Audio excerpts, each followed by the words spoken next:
নমস্কাৰ এটি বিশেষ বাতৰিলৈ নিউজ নাওৰ ষ্টুডিঅ'ত মই মুকিবুল সিং যোৰহাটত টিয়ক বিধানসভা সমষ্টিৰ বিধায়ক বিকাশ শইকীয়াক সম্বৰ্ধনা নিউজ নাওৰ এক বিশেষ প্ৰতিবেদন অসম গণ পৰিষদ যোৰহাট জিলা সমিতিৰ উদ্যোগত আৰু টিয়ক বিধানসভা সমষ্টিৰ সহযোগত 99 নং টিয়ক বিধানসভা সমষ্টিৰ বিধায়ক বিকাশ শইকীয়াই আজি যোৰহাটৰ ধনদা বিবাহ ভৱনত আয়োজিত এক গাম্ভীৰ্যপূৰ্ণ অনুষ্ঠানত সম্বৰ্ধনা জনোৱা হয়। যোৰহাট জিলা অগপৰ সভাপতি সৌৰভপ্ৰাণ বৰাৰ সঞ্চালনাত অনুষ্ঠিত অনুষ্ঠানত বিধায়কজনক ফুলাম গামোচা সফুৰা আৰু সম্বৰ্ধনা পত্ৰৰে সন্মানিত কৰা হয়।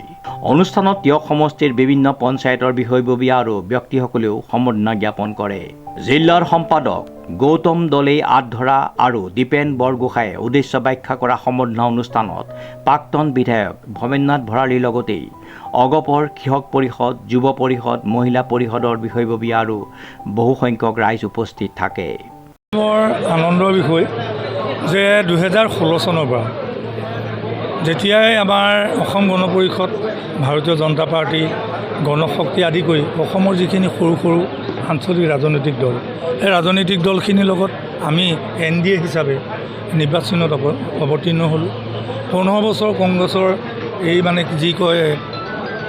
যি আপোনাৰ ক'লা অধ্যায় বুলি ক'লেও বেছি কোৱা নহ'ব, সেই অধ্যায় অৱসান কৰি 2026 নিৰ্বাচনতো আমাৰ যোৰহাট জিলাখনত দুটাকৈ বিধানসভা সমষ্টি আছিল, এটা দেৰগাঁও সমষ্টি আৰু এটা টিয়ক সমষ্টি।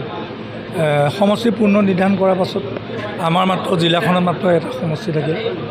আৰু অসম গণ পৰিষদৰ কাৰণে সৌভাগ্য যে উজনি অসমৰ মাত্ৰ যোৰহাট জিলাৰ টিয়ক বিধানসভা সমষ্টিটোকহে NDA মানে অসম গণ পৰিষদক দিলে।